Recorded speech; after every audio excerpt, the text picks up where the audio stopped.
Hello అండి, అందరికీ నమస్కారం. మీరు గమనించారా, ఐపీఓలో మనం పెట్టుబడి పెట్టాలనుకున్నప్పుడు ముఖ్యంగా మనకి రెండు రకాల ఐపీఓలు కనిపిస్తాయి. ఒకటి మెయిన్ బోర్డ్ ఐపీఓ, రెండు ఎస్ఎంఈ ఐపీఓ. రెండు ఐపీఓలే, కానీ రెండింటికి కొన్ని డిఫరెన్సెస్ ఉన్నాయి. ఆ డిఫరెన్సెస్ ఏంటి, సాధారణంగా మనం ఏ ఐపీఓలో ఇన్వెస్ట్ చేస్తే రిస్క్ తక్కువ ఉంటుంది, ఇలాంటి డీటెయిల్స్ అన్ని మనం ఈ వీడియోలో క్లియర్గా మాట్లాడుకుందాం. Welcome to Gopi vlogs. నేను మీ గోపి.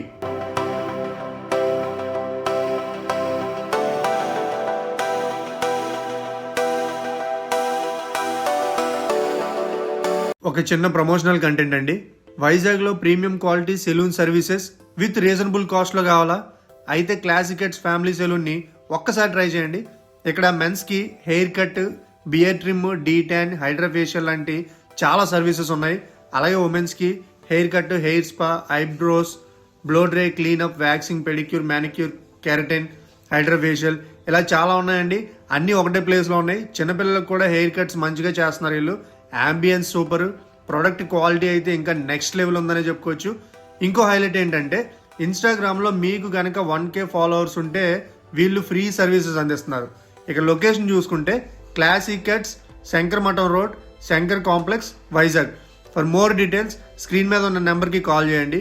ఇంకా ఇలాంటి ఫ్రీ ప్రమోషనల్ కంటెంట్ కోసం నాకు వాట్సాప్ చేయండి. నా నెంబరు ఈ వీడియో డిస్క్రిప్షన్లో ఉంది. ఇక మన వీడియో కంటెంట్లోకి వెళ్ళిపోదాం. ఇక ఎస్ఎంఈ ఐపీఓలో లాభం పెద్దగా రావచ్చు, కానీ రిస్క్ కూడా పెద్దగా ఉంటుంది. మెయిన్ బోర్డ్ ఐపీఓలు మాత్రం సాధారణంగా స్టెబుల్గా అనిపిస్తాయి, కానీ అక్కడ కూడా కొన్ని క్యాచెస్ ఉన్నాయి. ఈ వీడియో చివరి వరకు చూడండి. మీ ఐపీఓ డెసిషన్ మేకింగ్కి ఇది super helpful. First of all, IPO అంటే ఏంటి? ఐపీఓ అంటే కంపెనీ తొలిసారిగా పబ్లిక్కి షేర్లు అమ్మడం. అది రెండు ప్లాట్ఫామ్లలో జరగవచ్చు.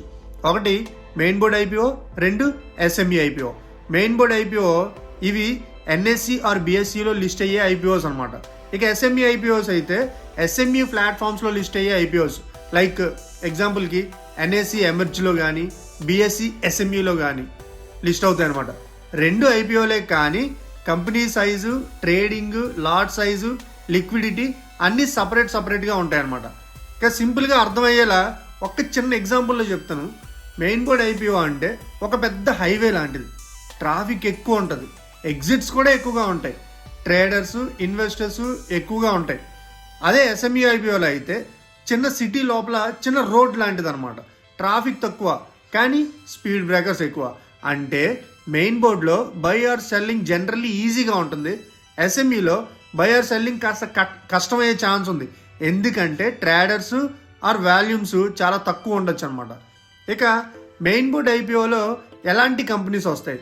సాధారణంగా పెద్ద కంపెనీలు లేదా ఎస్టాబ్లిష్డ్ కంపెనీస్ మెయిన్ బోర్డ్ ఐపీఓలోకి వస్తాయి అనమాట. ఈ కంపెనీస్ చాలా ఎక్కువ ఉంటాయి. ట్రాక్ రికార్డు, డిస్క్లోజర్స్ ఇవన్నీ చాలా డీటెయిల్డ్గా ఉంటాయి అనమాట. ఎస్ఎంఈ ఐపీఓలో ఎలాంటి కంపెనీస్ వస్తాయంటే, ఎస్ఎంఈ అంటే స్మాల్ అండ్ మీడియం ఎంటర్ప్రైజెస్ అని. ఇవి కంపారిటివ్లీ చిన్న సైజ్ కంపెనీలు. గ్రోత్ పొటెన్షియల్ ఎక్కువగా ఉండొచ్చు, కానీ అదే సమయంలో business stability, cycles, client dependence ఇలాంటి వాటివి ఎక్కువగా ఉంటాయి అన్నమాట. సో వీటి వల్ల ఈ అమౌంట్ అనేది అప్ అండ్ డౌన్ అవుతూ ఉంటుందన్నమాట. ఇక ఇన్వెస్ట్మెంట్ విషయానికి వస్తే, మెయిన్ బోర్డ్ ఐపీఓలో చాలాసార్లు రిటైల్ మినిమం కంపారిటివ్లీ తక్కువగా ఉంటుంది. అంటే మినిమం ఇన్వెస్ట్మెంట్ మనకి 12,000 నుంచి 15,000 మధ్యలో ఉంటుందన్నమాట. ఎస్ఎంఈ ఐపీఓలో అయితే ఇక్కడ కీ పాయింట్ జాగ్రత్తగా గుర్తుంచుకోవాల్సింది ఏంటంటే, లాట్ సైజు సాధారణంగా పెద్దగా ఉంటుంది. అంటే మీరు అప్లై చేయాలంటే మినిమం 2 lakhs ప్లస్ ఉంటుందన్నమాట. సో బిగినర్స్కి ఎంట్రీ టికెట్ చాలా హెవీగా అనిపిస్తుంది. అండ్ నెక్స్ట్ రిస్క్ కూడా కొంచెం ఎక్కువ ఉంటుంది. సింపుల్ లైన్లో చెప్పాలంటే, మెయిన్ బోర్డు ఒక చిన్న టికెట్, ఎస్ఎంఈ ఒక పెద్ద టికెట్. ఐపీఓలో ఇన్వెస్ట్ చేయడం కోసం చూసాం కదా. అలాగే ఇప్పుడు సెల్లింగ్ విషయానికి వస్తే, మెయిన్ బోర్డు షేర్స్లో సాధారణంగా బయ్యర్స్ ఆర్ సెల్లర్స్ ఎక్కువ, డైలీ వాల్యూమ్స్ ఎక్కువ, ప్రైస్ డిస్కవరీ బెటర్గా ఉంటుంది.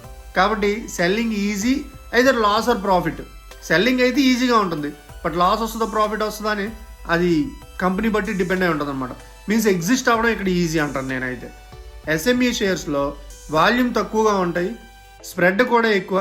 మీన్స్ బై ప్రైస్కి సెల్ ప్రైస్కి గ్యాప్ ఎక్కువగా ఉంటుందన్నమాట. సో మనం అంత ఈజీగా ఎగ్జిట్ అవ్వలేం. మీరు అమ్మాలనుకున్నప్పుడు ఇమీడియట్ బయర్ దొరక్కపోవచ్చు ఇక్కడ ఎస్ఎంఈ ఐపీఓలో.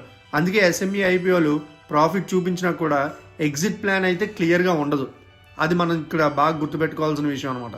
ఇక్కడ ఎస్ఎంఈలో ఒక స్పెషల్ వర్డ్ వినిపిస్తుంది, అదే మార్కెట్ మేకర్. మార్కెట్ మేకర్ అంటే ఒక ఎంటిటీ ట్రేడింగ్లో బై అండ్ సెల్ కోడ్స్ ఇచ్చి లిక్విడిటీ సపోర్ట్ని చేస్తుంది అనమాట. ఎస్ఎంఈలో మార్కెట్ మేకర్ ఉండడం వల్ల కొంతవరకు ట్రేడింగ్ సపోర్ట్ అయితే ఉంటుంది, కానీ వాల్యూమ్ మెయిన్ బోర్డ్లో మాత్రం ఉండదు. సో మార్కెట్ మేకర్ ఉంది కదా సేఫ్ అని బ్లైండ్గా మనం నమ్మడానికి లేదనమాట. It helps but it doesn't remove risk. ఇప్పుడు స్ట్రైట్గా ఒక విషయం చెప్పేద్దాం. ఎస్ఎంఈ ఐపీఓ అంటే స్మాల్ కంపెనీ, గ్రోత్ ఫాస్ట్ అవ్వచ్చు, అలాట్మెంట్ లిస్టింగ్ డే మాన్యా వల్ల షార్ప్ మూవ్స్ రావచ్చు, కానీ అదే షార్ప్ మూవ్స్ డౌన్ సైడ్ కూడా ఉండొచ్చు. ఇన్ఫర్మేషన్ అవైలబిలిటీ, అనలిస్ట్ కవరేజ్ తక్కువ ఉండొచ్చు, సింగిల్ క్లయింట్ డిపెండెన్సీ లాంటివి ఎక్కువగా ఉండొచ్చు. ఇక మెయిన్ బోర్డ్ విషయానికి వస్తే, మెయిన్ బోర్డ్ ఐపీఓ విషయానికి వస్తే జనరల్లీ బ్రాడర్ ఇన్వెస్టర్స్ బేస్ చేసుకొని ఉంటుంది అనమాట ఇది. సో డిస్క్లోజర్స్ ఎక్కువగా ఉంటాయి, లాంగ్ టర్మ్ స్టెబిలిటీ కంపారిటివ్లీ బెటర్గా ఉండే ఛాన్స్ ఉందన్నమాట. ఒకవేళ మీరు ఎస్ఎంఈ ఐపీఓ అప్లై చేయాలనుకుంటే ఈ 5 థింగ్స్ తప్పకుండా చెక్ చేయండి. ఫస్ట్ది ఏంటంటే బిజినెస్ మోడల్ క్లారిటీ. కంపెనీ అసలు ఏం చేస్తుంది, రెవెన్యూ ఎలా వస్తుంది, రిపీట్ ఆర్డర్స్ ఉన్నాయా లేదా అని ఒక్కసారి చెక్ చేయండి. సెకండ్ ఏంటంటే క్లయింట్ కాన్సన్ట్రేషన్. రెవెన్యూలో 1 to 2 క్లయింట్స్ షేర్స్ చాలా ఎక్కువ, అలా అయితే రిస్క్ కూడా ఎక్కువే. ఇది ఒకసారి మీరు గమనించండి. నెక్స్ట్ది యూజ్ ఆఫ్ ప్రొసీడ్స్. ఐపీఓలో డబ్బుని ఎక్కడ వాడుతారు, ఎక్స్పాన్షన్గా, డెప్ట్ రీపేమెంట్గా, వర్కింగ్ క్యాపిటల్గా, లేదా వర్కింగ్ క్యాపిటల్ ఓకే కానీ వేజ్ ఎక్స్ప్లెనేషన్ ఉంటే అది మనం కాషన్ అనుకోవాలన్నమాట. Next promoters background and pledging.